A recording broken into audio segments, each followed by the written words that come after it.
5 après 50, maintenant 140 000. Ah, parce que tu étais marié avec une brésilienne et puis tu as un fils brésilien. Voilà. Nous voici à l'Arpoador. Je suis en présence des champions du monde du trail. Bruno, 42 ans, et Delphine, 39 ans. Voici. Bah, son corps, c'est 40 ans. Hein. Mais je l'ai vu tout de suite que tu étais un coureur, tu sais, je t'ai vu hier. Moi je t'ai vu sur la photo, j'ai dit c'est un sportif, c'est pareil. On se reconnaît entre nous. Oui, oui, c'est ça. C'est vrai. Alors, une super vue, donc, nous avons des favelas, juste au-dessus d'Ipanema. Il faut savoir que pratiquement tout Rio, il y a des favelas, hein, c'est encerclé. Peut-être certains endroits comme Barra, ça reste encore exclusif, mais sinon, il y a toujours un petit peu de favela. Le Corcovado.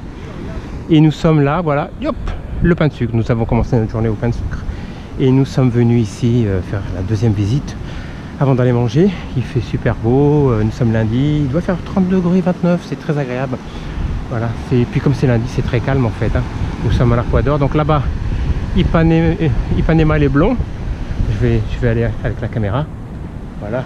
Et puis donc on voit surfeurs, mais les surfeurs sont plus de l'autre côté. Ça houle un peu là. Et le fort donc de Copacabana.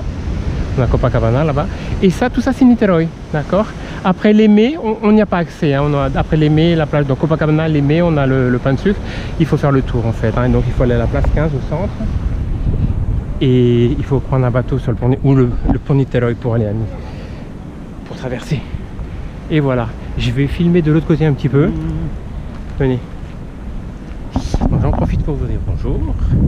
Voilà. Toujours au rendez-vous. Il fait un temps splendide. On sent un peu l'air, mais c'est de l'air frais, c'est pas l'air chaud, donc c'est très très agréable en fait. L'été c'est quand même un petit peu plus chaud. On arrive là dans un mois en plein été. Donc l'été, 18h, 19h, il fait des orages. Puis il fait beau le lendemain tout de suite. Il fait très chaud pendant la journée, il faut vraiment être chaussé de chinelles, de tongs pour aller à la plage parce que sinon on va faire marcher. Voilà, donc je vais tourner la caméra.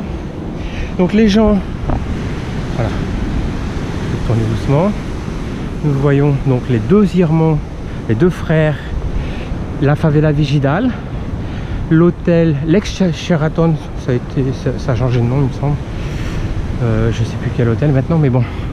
À partir de là, donc on peut monter tout en haut de la favela Vigidal, hein, qui est vraiment tranquille. Vous me connaissez, mais ça va. Et la randonnée, elle part d'en haut en fait. Hein. Vous arrivez tout en haut, après vous montez. Ça reste modéré, c'est pas trop dur. L'eau est très claire là, c'est super. Voilà, c'est super. Il y a des gens qui plongent par là, il y a des surfeurs. Mais à une certaine période, il y a beaucoup plus de surfeurs là. Ça reste un petit peu encore, il y a quoi, une dizaine, quoi. Ils sont pas nombreux. Voilà. Ipanema, on voit l'hôtel là-bas marine, à peu près là. Et tout le reste, c'est le blanc. Voilà, la dernière partie, le dernier quart, c'est le blanc. Le mètre carré est un peu plus, c'est le plus cher à peu près de Rio. Donc l'exclusivité, c'est soit le blond des appartements, soit bah, effectivement qui est le quartier chic de Rio en fait. Hein.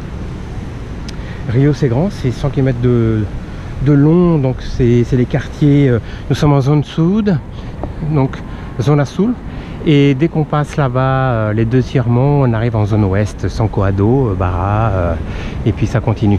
Donc pour le surf, bien sûr quand vous venez, vous êtes touriste, vous allez par ici, mais le mieux c'est d'aller en zone ouest, à la playa Macumba, poste 12, à Récré, poste 11, poste 12, c'est le fief des surfeurs. Hein. Les vagues partent de Macumba de très loin, donc il y a c'est noir de surfeurs le week-end, c'est très sympa. Voilà, voilà, donc je vous dis à bientôt sur ce cliché, cette carte postale fabuleuse de Rio.